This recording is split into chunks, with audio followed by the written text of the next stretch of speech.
people do have preformed views which are not based on their own experience but simply what they've heard on the news media, and they haven't really paused to sit down and analyze these views properly. It's a sign of the madness and the criminal violence of our society that it dictates whether or not we may experience the healing effects of this plant. It is an extraordinary thing to call the consumption of marijuana a crime.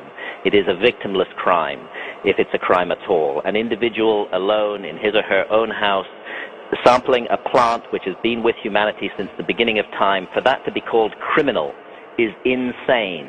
We live in an insane society that believes it has a right to patrol even our consciousness. Not only to tell us how to behave out there in public, but to tell us actually what to think and what to experience. And that's the main objection to marijuana by our governments, is the effect that it has on consciousness. And they don't care that it is a fantastic pain reliever, which it is.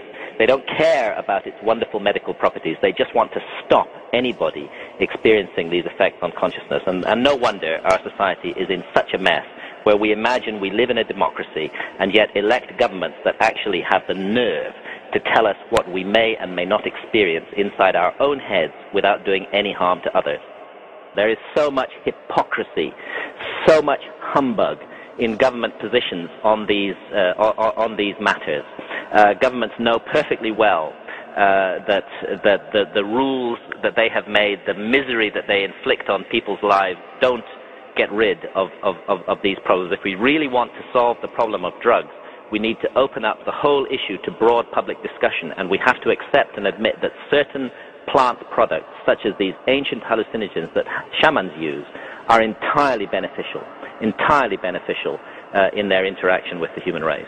This is what governments are afraid of. They are afraid of a citizenry that is fully conscious.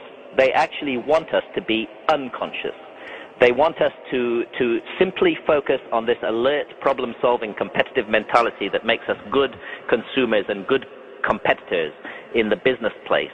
But they don't want us to explore the majestic and amazing depths of our consciousness, because then we just might start asking questions that would be very uncomfortable for the powers that be.